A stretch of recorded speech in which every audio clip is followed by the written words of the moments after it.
आप में से कोई मर भी जाए, कम भी हो जाए, अगर मुसीबतें झेल करके आप अपने इष्ट का सम्मान करना चाहते हैं तो तैयार रहिए, खड़े हो जाइए। भीम आर्मी आपके साथ है। आपकी तरफ लाठी उठने से पहले भीम आर्मी के कंधों पर वो लाठी डालने के लिए तैयार है। मुझे ये कहते हुए कोई दोहरा नहीं है कि देश की व्यवस्था आज छिन्न भिन्न है।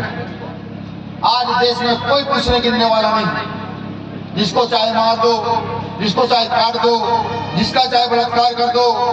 अभी हमारे डॉक्टर पी.के. सागर साहब ने एक बात बताई आपको कि एक गांव में मक्खी तो समझते हैं ना, मक्खियों का आतंक है, खाना खाओगे मक्खी बैठी है, इसलिए कि गांव के नजदीक में मुर्गा फार्म खोला गया है।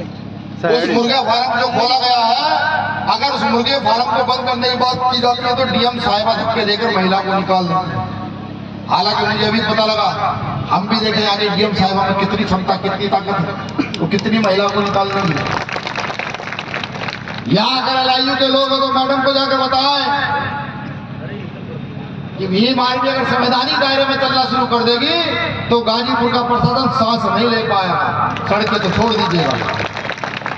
उस गांव की समस्या का समाधान करे, और अगर आपके बस का समाधान नहीं है तो फिर हमें बताएं। हम यहाँ से लखनऊ तक आवाज बुलंद करना जानते हैं, यहाँ से लखनऊ तक के रास्ते बंद करना जानते हैं कि लखनऊ के रास्ते कैसे बंद होते हैं। ये पहले भी हमने कई बार किया। एक बहुत गंभीर मामला है, ग्राम कोट सवेरा तहसील मोहम्मदाबाद जिला गाजीपुर, जहां सन 2013 में भीषण बाढ़ आई थी और रिहायशी घर गंगा की चपेट में आ गए थे। उस समय प्रशासन ने उन परिवारों को स्कूल मंडी समिति में रहने के लिए अस्थायी व्यवस्था की थी और परिवारों को आश्वासन दिया था कि आपको स्थायी व्यवस्था कर दी जाएगी। लेकिन 2013 से 2021 तक वो लोग वहां खाना बदोश का जीवन व्यतीत कर रहे हैं, और आज उनको प्रशासन पुनः उसी जगह भेज रहा है जहां से वो उठकर आए थे, जहां 4-5 फुट बरसात में पानी आ जाता, मौत के मुंह में प्रशासन भेजने का काम कर रहा है। उस समय सरकार ने उनको जिम्मेदारी दी थी कि आपकी व्यवस्था की जाएगी, लेकिन ऐसा कुछ हुआ नहीं। तो कलेक्टर साहब के पास ये भी मामला लेकर जाइएगा कि यह भी बहुत मुख्य मामला है। एक और गांव जहां 1975 में जातिवादी मानसिकता रखने वाले कुछ लोगों ने पूरी की पूरी दलित बस्ती को जला दिया था, विशेषकर समाज जाति की बस्ती को जला दिया था। उस समय के तत्कालीन मुख्यमंत्री हेमनंदन बहुगुणा जी ने उस पर दुख व्यक्त किया था और सभी को खेत और नौकरी देने का वादा भी किया था। लेकिन आज भी वो लोग दर बदर की ठोकरें खा रहे हैं। ये भी जाकर के याद करा दीजिएगा कि भाई ऐसे भी लोग अगर याद कराने के बावजूद भी प्रशासन सत्ते में नहीं आता है तो फिर अपने खिलाफ 2 मुकदमे तैयार रखिएगा और सड़कें आगे जाम करने के लिए तैयार रहेंगे।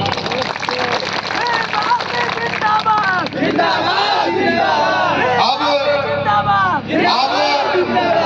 कुछ अच्छी और कुछ बुरी बातें आपसे करनी है, पारिवारिक बातें आपसे करनी है। ऐसी बातें आपसे करूंगा जो आपको बुरी लगेंगी। देखिए, जिंदाबाद मुर्दाबाद करने से कुछ होने वाला है नहीं। आप खूब माला पहनाएं, खूब जिंदाबाद करें, कुछ नहीं उससे होने वाला है। क्या जिंदाबाद करने से मसीह समाज के ऊपर जो अत्याचार होते हैं उनको बंद किया जा सकता है? क्या जिंदाबाद करने से जो दलित पिछड़ों के साथ होता है इस देश के अंदर उसको बंद किया जा सकता है? व्यवस्था समझिए, व्यवस्था क्या है।